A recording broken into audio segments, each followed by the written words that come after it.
ప్రైదలాడ్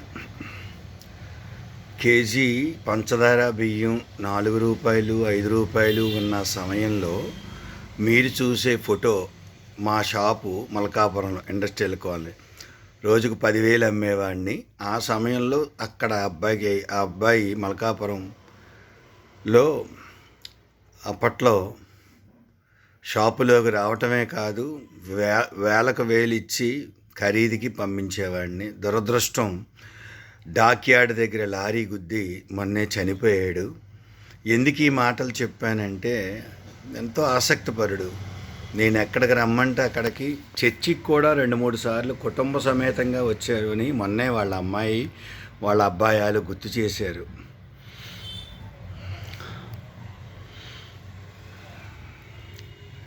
అంతేకాదు, ఇక ఆత్మ కోసం చెప్పిన విషయంలో శరీరం కోసం కూడా 15 ఏళ్ల క్రితం ఆటో స్టాండ్ శ్రీహరిపురం గాజువాక పక్కనే జనతా బజార్ అని ఉందండి. ఆ మద్దుల కామేషు మాధురి వాళ్ళ ఇంటి ఎదురుగుంటానే వీళ్ళ కుటుంబం ఉండేది. ఫోటో పంపించాను కదా, సత్యనారాయణ మాచార్ల సత్యనారాయణ, వాళ్ళ కుటుంబం ఉండేది.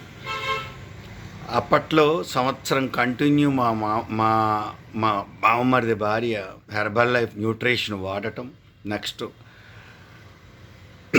థైరాయిడ్ తగ్గడం, సంతానం కలగడం అన్నీ తెలుసును ఆ పిల్లలకి, చూశారు. అంతేకాదు, ఈ మధ్య 5 సంవత్సరాలుగా వాళ్ళ అమ్మమ్మ గాజువాకలో న్యూట్రిషన్ క్లబ్లు ఎన్నెన్నో ఉన్నాయి, చూశాను, తెలుసు. వాళ్ళు కంటిన్యూ వెళ్తున్నారనమాట. గాజువాకలో న్యూట్రిషన్ క్లబ్బులు ఉన్నాయండి. ఎన్నో విషయాలు తెలుసుకున్నాము 5 ఏళ్ళ బట్టి. మా అమ్మాయి అయితే 5 ఏళ్ళ బట్టి మానలేదని చెప్తున్నారు. అప్పుడు ఆ అమ్మాయి చెప్పింది, ఈ ఫోటో పంపించాను కదా, సత్యనారాయణ కూతురు చెప్తుంది, అంకుల్ గారు మీరు మర్చిపోయారేమో కానీ చిన్నప్పుడు మీ క్లబ్కి ఎన్నిసార్లు వచ్చాము, మా నాన్నగారితో పాటు తీసుకొని వచ్చారు మా నాన్నగారు. మరి ఆ వ్యాపారాల్లో అంతంతమంది అంతంత అభివృద్ధిలోకి వచ్చారు కదా, మీరెందుకు అంత పెద్దవారు అవ్వలేకపోయారు ఆస్తుల పరంగా, రికగ్నేషన్ పరంగా అని చెప్పి ఆ పసి మనసు పిల్లలిద్దరూ అడిగినప్పుడు, జాలి, దయ, కనికరం విడిచిపెట్టాలమ్మా ఈ భూమి మీద. అది విడిచిపెడితేనే ఒకటి. ఇంకొకటి ఏంటంటే, ఇప్పటి ప్రజలకు మార్కెటింగ్ అనేది లయబద్ధంగా చేస్తేనే, అందులోనూ హెర్బల్ లైఫ్ మార్కెటింగ్ ప్లాన్ అనేది మనిషి బ్రతికొండగా చనిపోయేదమ్మా అని చెప్పడం జరిగింది. ఎందుకంటే గాజువాక నుంచి ఎక్కడెక్కడి నుంచో, గాజువాక కానీ, అటు ఎస్కోట కానీ, ఇటు వైజాగ్లో కానీ, గుంటూరు నుంచి, విజయవాడ నుంచి ఎక్కడెక్కడి నుంచో వచ్చి అక్కడ డెవలప్ చేసి, గాజువాకలో శ్రీకన్యా సినిమా హాల్ ఎదురుగా ఒక లేడీ అండి, ముస్లిం ఆవిడ, అబిదని, అప్పట్లో లారీ డ్రైవర్ అనమాట, లారీ క్లీనర్ ఆ అబ్బాయి. ఇవాళ ఇండియాలో ఎంత పేరుగా అంచాడంటే న్యూట్రిషన్ నెట్వర్క్ మార్కెటింగ్. ఆ యూట్యూబ్ లింక్ కూడా మీకు పంపిస్తాను, చూడండి. ముస్లిం ఆవిడ చేసే పని ఏంటంటే, కేవలం ఒక ఊరిలో 6 నెలలు క్లబ్ నడిపించి, అక్కడ ఉన్న వాళ్ళని ఎవరిలో 2 3 ఒకరినో గట్టిగా పట్టుకొని, వాళ్ళ చేత మళ్ళీ 5 కిలోమీటర్ల దూరంలో మరొక న్యూట్రిషన్ క్లబ్ పెట్టి, అలా గాజువాకలో సరెండర్లో 5 కిలోమీటర్లు 4 కిలోమీటర్ల దూరంలో ఆవిడ ఆ 5-6 క్లబ్బులకి సర్వీర్ చేస్తూ, అంటే తిరుగుతూ వాళ్ళని డెవలప్ చేసి మరలా ఇంకో ఊరు వెళ్తారండి ఆవిడ. అలాగే చాలామంది అండి. నెల్లూరులో మా మేనల్లుడు, మా పెద్దక్క కొడుకు, అదే ఇప్పుడు చెప్పాల్సి వస్తే ఈ ఫోటో పంపించిన అబ్బాయికి మా పెద్దక్క కూతుర్ని కూడా చూపించాను. ఆ రోజుల్లో 26 ఏళ్ల కిందట మాట చూపించాను. నాకు మంచి చేయడం ఇంట్రెస్ట్ అండి, ఎదుటోళ్ళకి ఉపకారం చేయడం, అది క్రీస్తుకు కలిగిన దైవత్వం మనసేమో తెలియదు కానీ పంపించాను. ఆ అబ్బాయికి మా పెద్దక్క అప్పట్లో వైజాగ్లోనే ఉండేవారు, దగ్గరలో. నెల్లూరు మా మేనల్లుడి ఫ్రెండ్ అంట. నేను ఇదే nutrition network marketing herbal life కోసం చెబితే అంతగా పట్టించుకోలేదు. 2016లో వాళ్ళకున్న జబ్బులు పెరిగిపోవడం వల్ల మళ్ళా ఈ న్యూట్రిషన్ వాడటం, జబ్బులు తగ్గటం, ఫుల్ టైం బిజినెస్లోకి రావటం. హెర్బల్ లైఫ్ అనేది చెప్పాను కదా, మనిషి బ్రతికొండగా శవాలైపోయే మార్కెటింగ్ ప్లాన్లో పద్మిని ఆ భార్య పేరు కుమార్, అతని పేరు. నా మేనల్లుడిని ఎన్నిసార్లు ఉద్యోగం రాజీనామా చేసి ఫుల్ టైం వచ్చేసాయి, నీకు ₹1,00,000 జీతం నెల్లూరులో వస్తుంది, దాన్ని నేను ఇచ్చేస్తానని చెప్పిన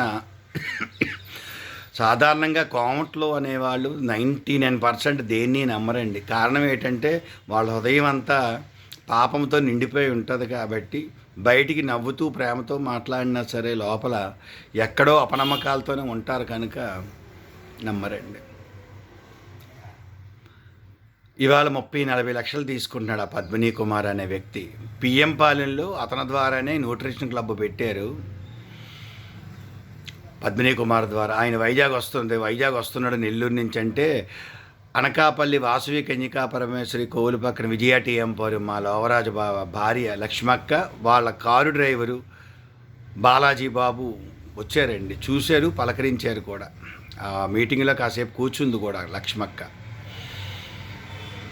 అదే చెప్పాను ఆ అమ్మాయికి, అమ్మ నిజాయితీ పరులు యథార్థవంతులు ఈ ప్రస్తుత వ్యవస్థలో, అందులో హెర్బల్ లైఫ్ న్యూట్రిషన్ మార్కెటింగ్లో పైకి రావాలంటే చాలా కష్టం అమ్మ అని అమ్మాయికి లేదు. ఏవైనా అంకుల్ గారు, మా చిన్నప్పటి నుంచి మిమ్మల్ని చూస్తున్నాం మేము.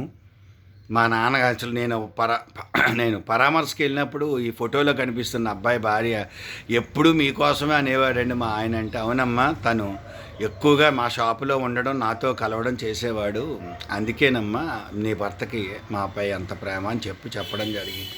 అదే అమ్మాయి కూడా మరి 5 ఏళ్ల పెట్టి మా పిన్నమ్మ వాడుతుంది కదా, మా అమ్మమ్మ ఇప్పటికీ వాడుతుంది కదా, దాని గురించి అవగాహన చేసుకున్నారు కదా, ఇంత మంచిదని. పైగా మా కళ్ళ ముందు మల్కాపురంలో చాలామంది వాడడం తెలుసు కదా, ఎందుకు మరి మీరు అంత పైకి రాలేకపోతున్నారు అంటే, సరే నా వయసు అయిపోయింది, నువ్వు చిన్నప్పుడు కళ్ళతో చూసిన ఎక్స్పీరియన్స్ ఏదైతే ఉందో ఆ ఎక్స్పీరియన్స్తో మీరు మీ నాన్నగారి కార్యక్రమం అయిపోయాక మీ అన్నయ్య, నువ్వు, మీ ఆయన, ఈ మధ్య అమ్మాయికి పెళ్ళయింది, మీ ఆయన పూనుకొండ సబ్జెక్ట్ తెలుసుకోండి, కష్టంలో ఉన్న వారికి కష్టం తీర్చండి. ఎందుకంటే ఇదే న్యూట్రిషన్ కంపెనీలో ఇండియాలో నాకు తెలిసి 20 కంపెనీలు ఉన్నాయి, ఏ కంపెనీలో కూడా ఇంత ఆదాయం తీసుకున్న వాళ్ళు నేను చూడలేదు ఇండియాలోని. యామ్వే కానీ, మోదీ కేర్ కానీ, వెస్టేజ్ కానీ, టప్పర్వేర్ కానీ, 4 లైఫ్ కానీ, ఆఖరికి నేను చెప్తున్న ధన్వంతరి అనే దాని పైన కానీ, వెస్టేజ్ కానీ, ఇలా చాలా కంపెనీలు ఉన్నాయి. 20 కంపెనీలు తెలుసు నాకు. అందులో కేవలం హెర్బల్ లైఫ్ అనే ఒక్క దాంట్లోనే నెలకి 2 కోట్లు తీసుకునే జ్ఞానరాజు గారమ్మ, అలాగే సింగ్ అని 3 కోట్లు, అలాగే హేమాంగ్ పండిట్ గారు 1.5 కోటి, రాజేష్, వీళ్ళందరూ నా కాళ్ళ చుట్టూ రాజేష్ ఉప్పలై ప్రజెంట్ ₹1 కోటి పైన తీసుకుంటున్నాడు నెలలా. వీళ్ళందరూ గాజువాకలో నువ్వు ఏదైతే ఆఫీసు మీ నాన్నగారితో తరచుగా వచ్చావో ఆఫీస్ చుట్టూ తిరిగేవారమ్మా వీళ్ళందరూ. ఆ స్థాయిలోకి నువ్వు వెళ్ళగలవు అర్థం చేసుకుంటే. ఒకరినొకరు పురుగొలుపుకొని మార్వాడిస్ పద్ధతులు పాటిస్తే అవుతావమ్మా. కానీ ప్రజలు శవాలు అయిపోతారమ్మా, 3 నెలలు 2 నెలలు వాడి మానేస్తారమ్మా. ఇప్పటికీ కొన్ని వందల వేల ప్రజలు హెర్బల్ లైఫ్ వాడి మానేసిన వాళ్ళు, చేస్తూ చస్తూ బ్రతుకుతున్న వాళ్ళు ఇప్పటికీ. ఎన్ఏడి కొత్తరోడ్ దగ్గర మహేష్ అని ఉంటాడు, 13 ఏళ్ళగా నా స్నేహితుడు. న్యూట్రిషన్ క్లబ్ అది ఓపెనింగ్ అయినప్పుడు కూడా కరాస మా పెద్దాన్ని భార్య కూడా వచ్చింది, కొంతమందిని తీసుకొని వెళ్ళాను. అతను విదేశాలు వెళ్ళినప్పుడు కూడా కలిసే తిరిగేవారు. అనకాపల్లి మహేష్ ప్రస్తుతం ఎన్ఏడి కొత్త రోడ్డు గాయత్రి కాలేజ్ ఆపోజిట్లో ఉంటుంది. ప్రస్తుతం మిల్ టీమ్ అనే పొజిషన్ అవ్వడానికి అందరూ సిగ్గుచేటుగా అంటున్నారు కాబట్టి పరువు పోతుందని చెప్పి ప్రస్తుతం మిల్ టీమ్ అవ్వడం కోసం 50 లక్షలు అప్పు చేసి పెట్టుకున్నాడు. అక్కడ అప్పు మొత్తం మీద చేసి మిల్ టీమ్ అవ్వడం కోసం 50 లక్షలు హెర్బల్ లైఫ్ స్టాక్ తెచ్చి ఇంట్లో పెట్టుకున్నాడు మహేష్ అన్న వ్యక్తి. ఇలాంటి మార్కెటింగ్ ప్లాన్లో చస్తూ బ్రతుకుతూ శవాలైపోతున్న మార్కెటింగ్ ప్లాన్ని ప్రజలకు రుద్దమంటావా చెమ్మ? మనం బాధపడినా పర్లేదు, ఎదుటోడికి మంచి జరగాలని మనస్తత్వం ఉన్న హరిబాబు లాంటి వాళ్ళు చాలామంది హెర్బల్ లైఫ్లో ఆగిపోతున్నారమ్మా. చిన్నప్పుడు నువ్వేదైతే 5 సంవత్సరాలు మా క్లబ్కి వచ్చి మా గురించి తెలుసుకున్నావో చూసావో ఆ విషయాల్లో నేర్చుకోండి. అలాగే మీ పిన్నమ్మ వెళ్తున్న క్లబ్బులకి, గాజువాకలు అది కూడా అవగాహన చేసుకోండి. మిమ్మల్ని చేయమని నేను అనటం లేదు. హెర్బల్ లైఫ్ వాడుకోవడం తప్పు అంటే తప్పు కాదు. దాన్ని చేసేటప్పుడు మాత్రం ఏ కంపెనీ మంచిది వస్తుంది. అందులో ఇన్కమ్ తీసుకున్న వాళ్ళు ఉన్నారు. మెయిన్ జ్ఞానరాజు అనే వ్యక్తి క్రిస్టియన్, నెలకి 20 లక్షల రూపాయలు చారిటీ చేస్తాడు ఆయన. అఖండమైన మేధావి, భార్యాభర్తలు ఇద్దరు. ఇప్పుడు పద్మిని కుమార్ అనే చెప్పి నెల్లూరు అన్నాను కదా, కేవలం 8 ఏళ్లలో 30-40 లక్షలకు నెల నెలా తీసుకున్న దానికి వెళ్ళిపోయాడు ఆయన. కారణం, మనం నమ్మేది అబద్ధికుల్ని ఎక్కువ నమ్ముతాం కనుక, ఆ అబద్ధికులు నమ్మి మళ్ళీ చట్టం ఏమో అవినీతి లంచాలతో ఉంది కనుక ఏమీ చేయలేదు. మళ్ళీ వాళ్ళని కూడా తప్పుడు పనులు చేసిన వాళ్ళ దగ్గర చాలా సులువులు ఉంటాయి, తెలివి ఉంటుంది, తప్పించుకునే మార్గాలు ఎన్నో ఉంటాయమ్మా. ఇప్పుడు ఈ మహేష్ అనే వ్యక్తే 13 ఏళ్ళకి అదే చేస్తున్నాడు. ఆయన 50 లక్షల హెర్బల్ లైఫ్ స్టాక్. నాకు తెలిసింది ఒకటే చెప్తే ఎన్ని జరుగుతున్నాయి. ఇలాగే చాలామంది హెర్బల్ లైఫ్ చేసి మానేసిన వాళ్ళు వందల వేల మంది నాకు తెలిసిన వాళ్ళు ఉన్నారు, చస్తూ బతుకుతున్న వాళ్ళు ఉన్నారు. ప్రొడక్ట్ మంచిది, ఆ మంచిది అవ్వడం వల్ల జబ్బులు ఎక్కువైపోవడం వల్ల, పైగా మిగతా కంపెనీల్లో వాళ్ళు చేసేవాళ్ళు హెర్బల్ లైఫ్ తాలూకు